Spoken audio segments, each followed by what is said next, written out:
right in the eye of the bill and hit us. Well, I think maybe in camp you might have said that we're kind of focusing on improving kind of deep ball consistency. And I know there's not been like a ton of chances to do that thus far, but just wondering like how you feel about that. And when you're trying to work on it, is it more about mechanical stuff with yourself or more about kind of learning the body language and speed with which your receivers are playing? I think it's a little bit of both, and just I think at the end of the day, it's just repetitions. And you know, I don't think last game we had a lot of opportunities, and we didn't really need to push the ball down the field. I mean, when you got guys taking 53 yards on a slant route, I mean, I'm not going to complain about that. And obviously, we want to push the ball down the field, and I think in practice I've made some strides in it. We've done some good things. We haven't shown it a ton, which can be a good and a bad thing. I think we do have the ability to do it, and I need to be able to show that. I don't think I've shown that yet, but I'm excited to get more opportunities to do that because it's a young season and we got a lot of time, and pushing the ball down the field is one of the things that I think our offense should be one of our strengths and can be one of our strengths because of the dudes we have in that room. And for me, it's really just letting those guys go out there and make plays and just putting the ball up for them and just trusting that they're going to be where they're supposed to be. And at the end of the day, the more that we work it in practice, and the more that more opportunities we're going to be able to do it in the game, I think the better. And I think I personally need to be a little bit better with it, and we're trying to work on it, but we didn't really need to use it yet, but it's definitely going to be important, and we're working on it, and it's going to be a big part of our game, and I'm not concerned at all with it at all right now. The third row, Stephon. From your perspective, what makes it tough to go up against a defense that has Caleb Downs? Caleb's a heck of a player, man, and he plays so hard downhill, and he fills the hole so quick. For me, it makes me have to be a little more true with my reads, and have to respect him and really all those guys. Just the way that they can track guys across the formation and come downhill and fill holes. It changes the way that you sometimes, your RPO game, sometimes you read some things and you think you might have a guy out leveraged, and then Caleb comes down and makes a really good play. So it challenges you in practice, and like I say, going against those guys every day makes us better. So it's nothing but good things. Come down to the first row, Austin. Well, you've talked a lot about if you have a one-on-one matchup with JJ, then that's always a good decision to take that shot. If you still feel that way about that play that led to the interception on Saturday, if that's still where the ball needs to go, I assume you agree with that, but if you don't, you can correct me. What needs to be corrected about it to make sure that becomes a completion or not the worst case scenario moving forward? Yeah, I think there's a lot of things you can look at on a play like that, and I think sometimes things happen in football, and kid made a good play. At the end of the day, I think we want the receivers splits to be a little closer on that one. Just after looking at it, how we can help ourselves improve. Because for me, it's I got the matchup. I'm going to put it on a spot, and trust that he's going to be there. And sometimes the defense makes a good play. Sometimes we get squeezed to the sideline a little bit, and but at the end of the day, I got all the faith in the world in those guys, and I think that's a 1 in 100 kind of play that kind of happened. And things happen. It's not going to be perfect, but the most important thing, and the thing that I think I was the most proud of with myself and with the team, is that we didn't let it affect us. And I think you could see that. Nobody really batted an eye. Obviously, we have to take care of the ball, and I can't throw picks, and things like that can't happen. But I think the way that we responded from it is shows the character of this team, the confidence that we all have in each other, and just a moment like that is not gonna make us bat an eye. So I think that's a good sign. Stay in the front row, Joey Kaufman. Well, when you watch Michigan State, they rank toward the top nationally in sacks and their ability to get pressure on quarterbacks. What's that to you? What's their they got some good players up front. I think they got some good players in the secondary as well. Just in watching some of their games from this year, I think their scheme's pretty good. I think they do some good things. They heated up Boston College a little more than they heated up the teams that they played in the first 3 weeks. We got to be ready for whatever their plan's going to be against us. But they got some good players. I think number 2 is a really good player off the edge. I think their linebackers are they've been playing a while. They're good players. They're instinctive. They play downhill really well. But I think we got some things to try and get them confused, get them out of gaps, and I got all my faith in the O-line, and I think they're up for the challenge. I know it'll be probably the best front that we've seen so far. But I think we go against the best front in the country every single day, and I think that helps our offensive line, and I think it helps all of us to just be ready for anything. Right next door, Bill Midwest. You and Caleb and Coach Sean and Zach all were accomplished players, and you played well here.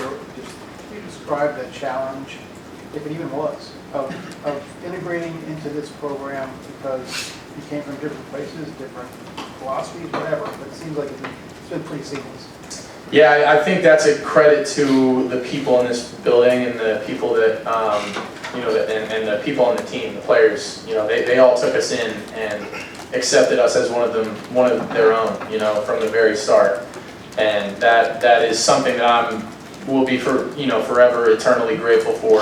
There wasn't really any pushback. There can be bad blood sometimes when new guys come in, and people can think that we might have big heads, but I think we all came in with the right attitude, right mindset, and we all knew that we were on the same page and that we were all here for the right reasons. And I think when we all step back and kind of look at it, I think they wanted to bring in really good players, but I think they also really wanted to bring in good people, good character people, and I think they did a really, really good job in finding some really good people, not only good players but good people. And when you have a tight locker room like we do, it makes it easy for guys like us to come in and just be a part of something. And it's a blessing, man. It truly is a privilege to be a part of this team, and I'm thankful for the guys for bringing us in, even though we've all came from our different backgrounds and had a lot of different experiences. And I think all that's valuable. But they really respected us and treated us great, and I'm just really thankful for all the people in this building and all the players for helping us transition into this place so seamlessly, like you said. Come over here to Adam here. We're kind of building off of that. Your leadership, I'm sure you get here in the spring, you're trying to settle in, get used to all the new. Now that you've gone through 3 games, you've gone through fall camp, how have you seen your leadership grow through the team, and how would you describe yourself as a leader? Yeah, I think the way that I work, I'm an encourager. I'm a positive guy. I want to. Obviously, you're not going to be able to be positive all the time, and sometimes you gotta pull people along. But for me, the way that I look at things, man, it's like we're out here playing a kids game. We're having fun. We want to have fun with this, man. Like at the end of the day, we're all together for the same purpose. Like smile a little bit, have fun. Pick your brothers up when they're down. Encourage them when they make a great play. I think that's the way that I kind of go about things. And I think after the first 3 weeks, I think my leadership definitely has. I've just gotten more comfortable in the role. I think we just became. I think the more that you play and the more that you go to war with your brothers, man, the closer you get. And I think this team's just continuing to get closer, and we all trust and respect each other. And I think once you're able to actually get out there on the field and show them what you're able to do on the field, like that trust and that respect is there a little more. And I think through 3 games, I think we've done some good things offensively, defensively, special teams. There's obviously way more to clean up, and I think that's the exciting thing is we have so much more to get better at. But for me personally, being a leader, I just want to continue to be a positive force for this team and encourage my teammates however I can. Go to the second row here, Stephen Meade. Kind of a 2-part here for start. Have you noticed teams adjusting to the fact that you are a threat in the run game when you guys are on some of those RPO stuff? And also, I'm sure you've been running RPOs for a long time now. How soon in your career did you get comfortable running RPOs and operating in that? Yeah, I think I don't think I've really shown much in terms of my running yet. I don't feel like I at least have put on tape that I can run much, and I think I'm excited to do that.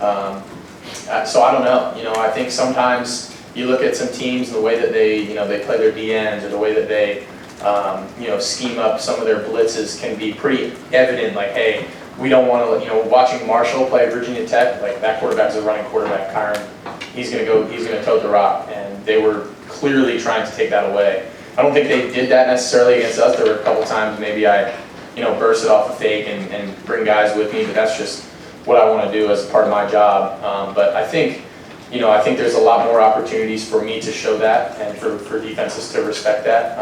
And I think, in just the RPO game overall, I think the overall message of, just getting comfortable with RPOs, like I think it just takes time. And, the older I've gotten, the more I've seen these pictures and I've seen, hey, if they're going 3 buzz weak and they're rotating a safety down into the box, and that's when I need to put the ball to Carnell behind them. Like, I've just seen that look, a million times. So just the more you do it, the more comfortable you'll be with it. I think I really settled into that probably my 3rd year at K-State. I finally started feeling comfortable with RPO progressions and controlling guys with my feet, with the ball. And I think, the way that we're running our offense here, Coach Kelly's given me a lot of leeway to do that with the ball, with my feet, and I'm the run game coordinator at the end of the day. So I think it's been good, and I think we got more that we can show too. Go to left field, Joe Nugent. As somebody who grew up in this area, are you looking forward to playing a Big Ten game this week? Absolutely, I'm really excited. Like I said, I grew up watching the Big Ten. Spartan Stadium, cool place, man. I'm excited. I think it's going to be, a night game. It's going to be fun. It's going to be popping. I'm looking forward to it. I think it's a cool opportunity, man. And the non-conference games were fun, but we know it gets real. And in the conference, anything can happen. So we know every week we're going to get every team's best shot. And I know Michigan State's a good team, and they're a hard-nosed, good playing team. So we're up for the challenge. We're looking forward to it, and I'm looking forward to playing my first Big Ten game. We'll wrap it up with Tim May. Yeah, just one quick follow, Will, about the run game. How important was it in these first 3 games to really establish Quinshon and Travion as the big play makers that they are? You understand what I'm saying? And, and like you said, you've just dabbled in the run so far. But what has it meant from a confidence standpoint to this offense? Can you tell a difference? Yeah, absolutely. I think, we came out and showed how explosive we can be in the run game and the pass game, and I think that's a great thing. I don't think there's anything that we did to say, hey, we're going to put these guys in positions to look really good. I think they've just made those plays themselves. I think we're running our offense, and those guys are making some plays that they make because they're special players. And our O-line has really stepped up to the challenge. I think the last 2 weeks they played really well in the run game especially. And I think, getting that run game started was really big for this offense, and because, the better you run the ball, man, it opens everything up. It opens the screen game up, it opens RPOs up, it opens the big play shots down the field up, it opens everything up. So, if you can get your run game going like we have, the better it is.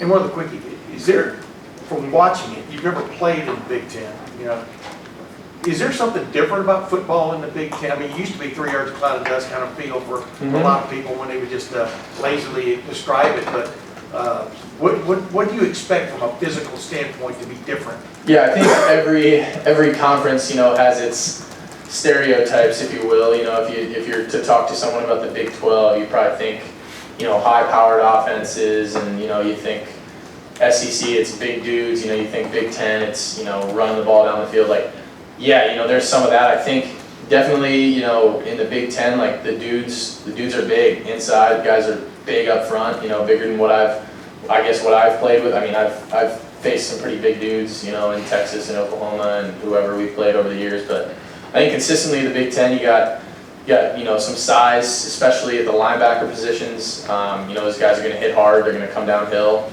But I think at the end of the day, man, like, it's football, and I'm not really looking at it any different. And I think the Big Ten is a really strong league, and we got a lot of good teams in it. But I think you can say that about a lot of leagues.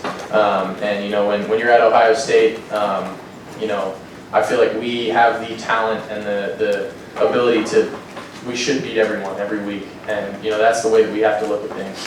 And you know what, like, doesn't matter who it is, that's the mindset we gotta have.